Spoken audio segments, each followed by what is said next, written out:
Okay, when I was about to do the upgrades on this bike, there was a lot of I was curious about how the upgrade might work out, and there wasn't a lot of videos in this space to kind of show you how the upgrade might work out on this bike. This is a 2015 Cannondale Synapse alloy bike. It was a Shimano 105 group set to start. It had discs. It had the factory wheels that came with it, and it has been upgraded to the new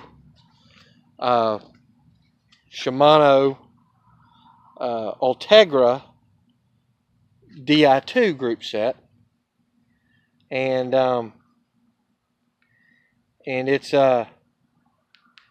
it's also got some new wheels and stuff like that. So mainly what I wanted to do is just kind of show you if you have this frame, how it's going to work out and kind of what I learned along the way. First, if you've never dealt with Di2, it's fantastic. I'm going to take you over here now so you can see.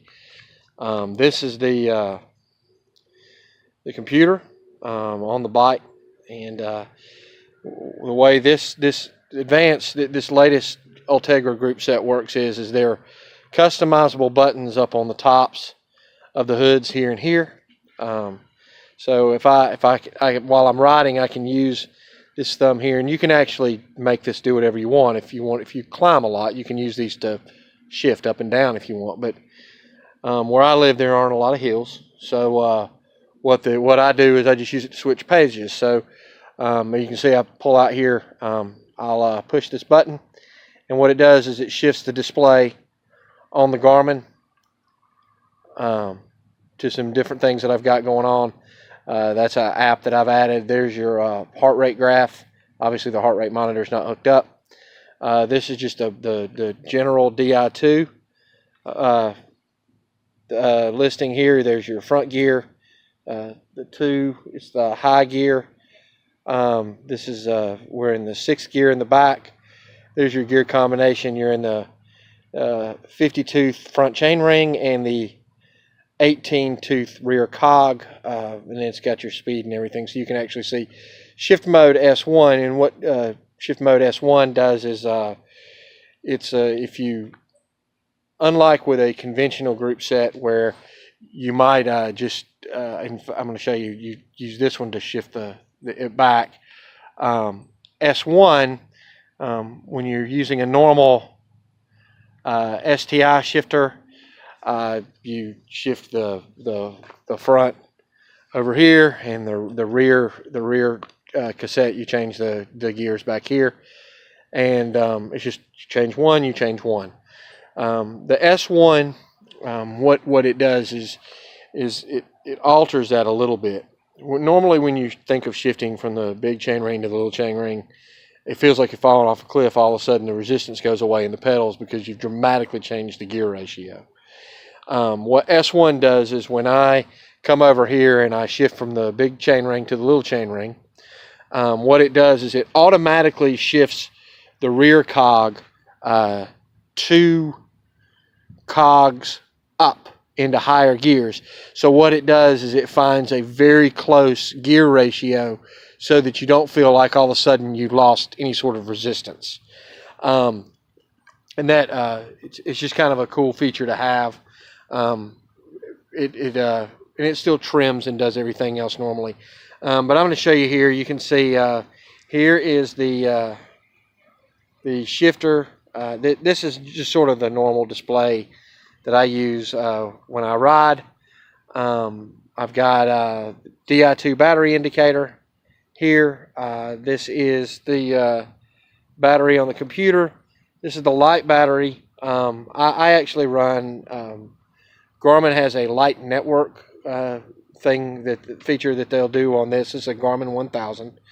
And you can see if I spin around here underneath, you can see this is their headlight, and the headlight is actually hooked to the Garmin electronically. There's no hard wiring.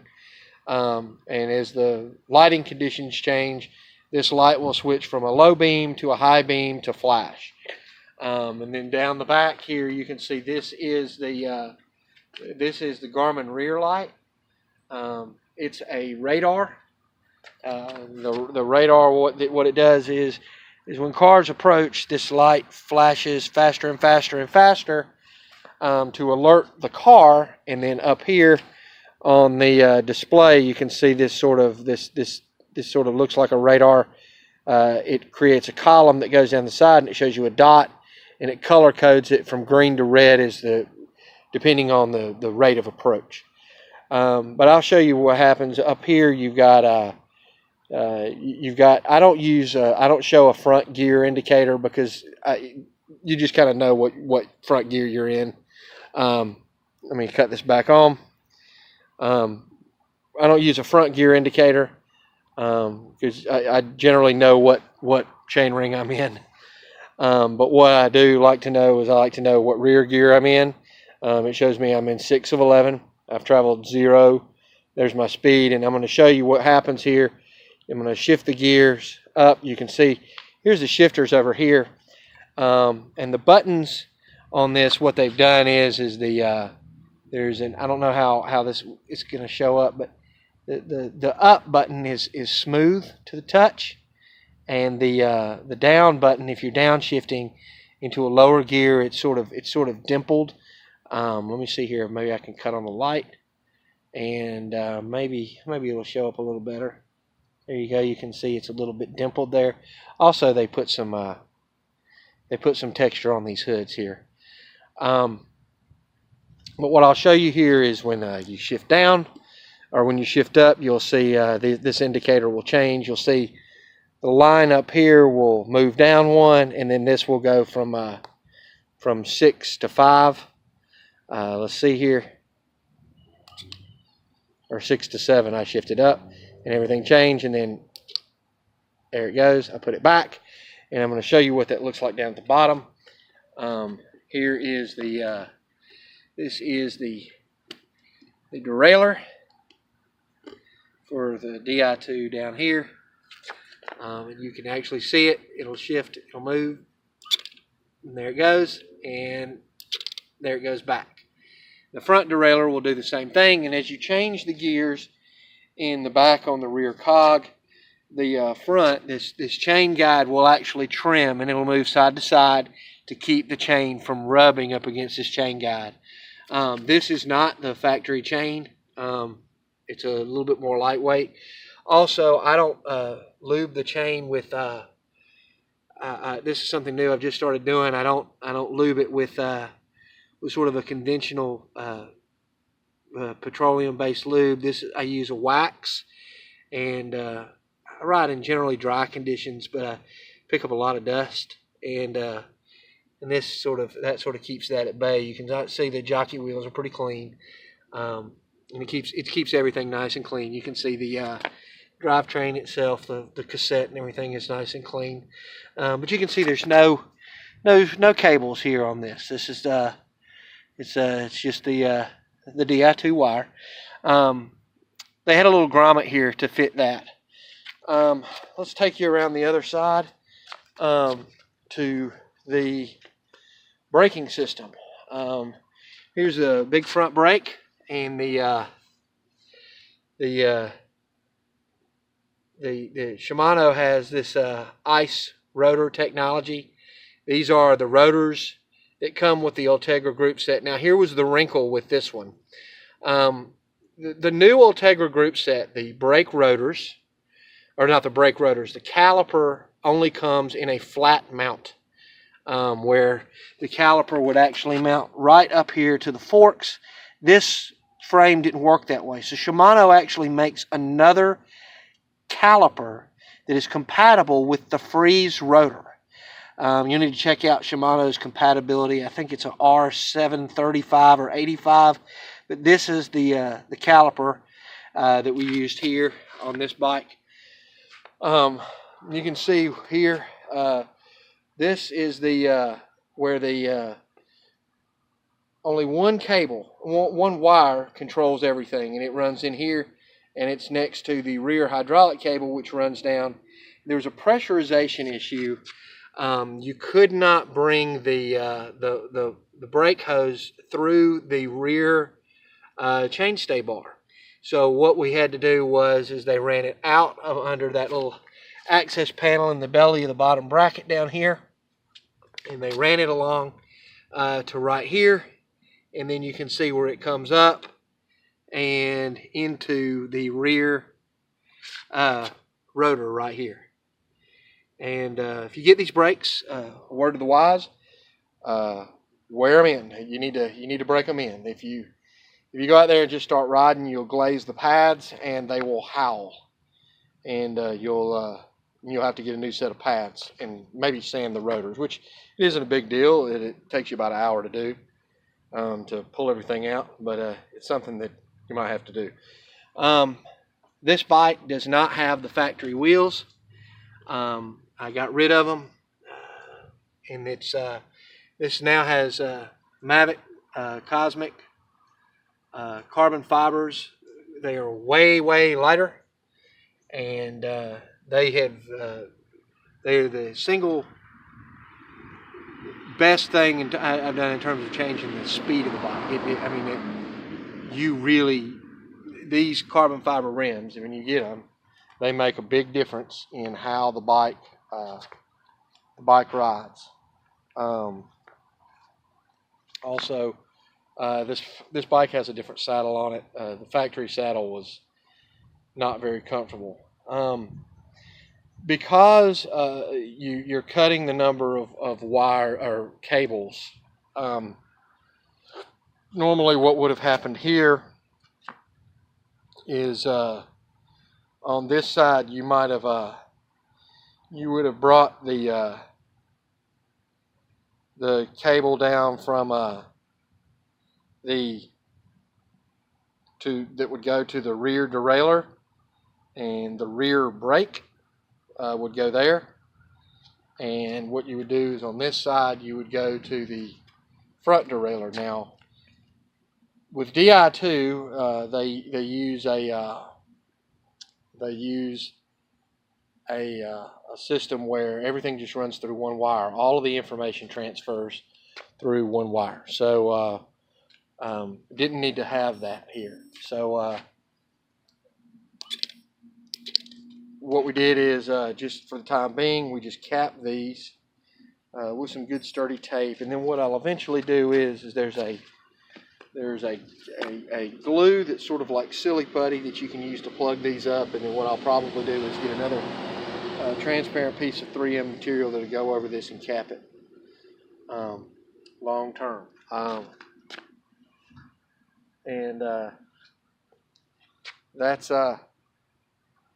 That's pretty much how this whole thing works. I guess I can take you through. On the front of this, the bike, the Di2 communicates with the Garmin through a little dongle, a little transmitter. This is the transmitter right here. It's just put in line, and this is how it controls everything running to the Garmin. The other thing that this does is if you can update the software on Di2 through an app that you download to your phone, and once that app is downloaded to the phone, you can customize and update Di2. Just get next to it and you connect to it by Bluetooth.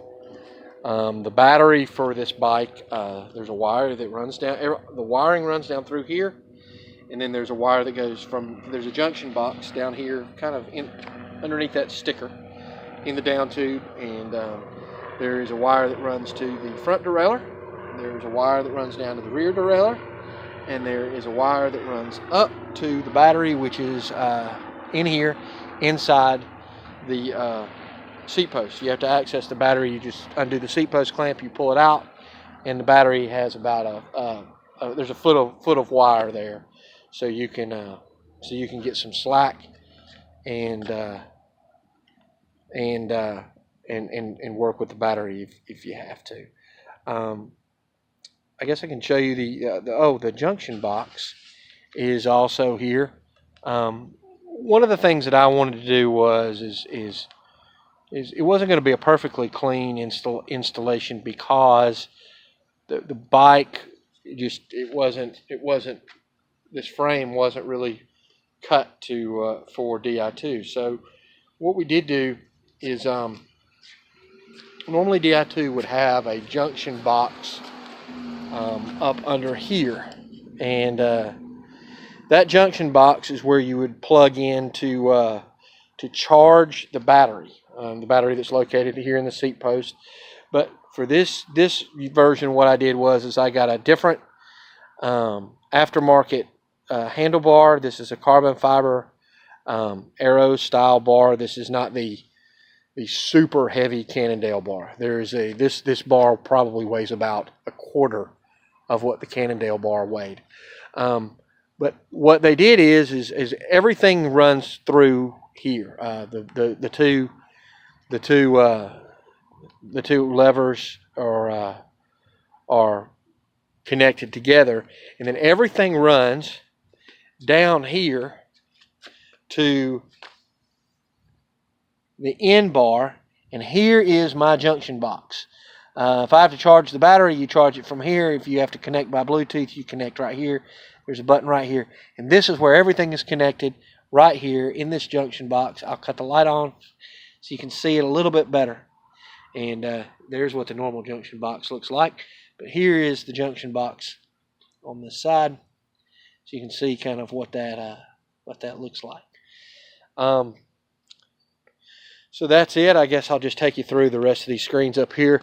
This is sort of my normal riding screen on the Garmin. I love this Garmin 1000. It's terrific. This one has just some more vitals for when you're riding. You can see distance. There's a couple of different things that you'll see here. Here you have time. This time is actual time that you're moving. This Garmin, I've got it set for automatic pause, so if I stop the bike, it stops this clock. Now on this screen, I have something a little different. I run a lapse time, which is total time of the ride. It keeps running whether I'm started or stopped. Speed, here's my average speed, calories burned, heading, cadence, average cadence, time of day. There's the temperature. Here is just another screen that I use sometimes if I just want to look at speed and nothing else. You can see it's color coded, and it works pretty good. So this is a great little app there, and here we go. Oh, it went to sleep. There we go. There is this is just a regular Di2 diagnostic screen, and then there's your map, and there's your compass, and here we go again. This is my virtual opponent. I just set it for 17 miles an hour to pace me. That's a good pace for me to try to beat riding around. That's your ascent. We're not moving, so there's nothing to show, but this is a line graph showing your ascent. Where I live, it's basically flat, so it's a very boring graph. Here is your headlights. This is your light modes. You've got headlight and tail light. You can do whatever you want here. You can change the mode of the headlights from solid to flash to off. The headlight beam adjustment's on auto right now. And that just, that way if you, it goes from low to high beam, depending on what conditions you're in. And here we are back at the beginning. So you can see all of the different screens. that I use. There's my heart rate graph. I don't have the heart rate monitor hooked up right now, obviously, and that is it. This is bicycles have come a long way, and this it's fun to ride, and it's just the technology that goes into these bikes with these electronics that they put on them is just it's pretty mind-boggling. It's a pretty amazing little piece of machinery just for something that you just pedal. Anyway, that's it. Thanks for watching my tour of the Cannondale Synapse with a Di2 install.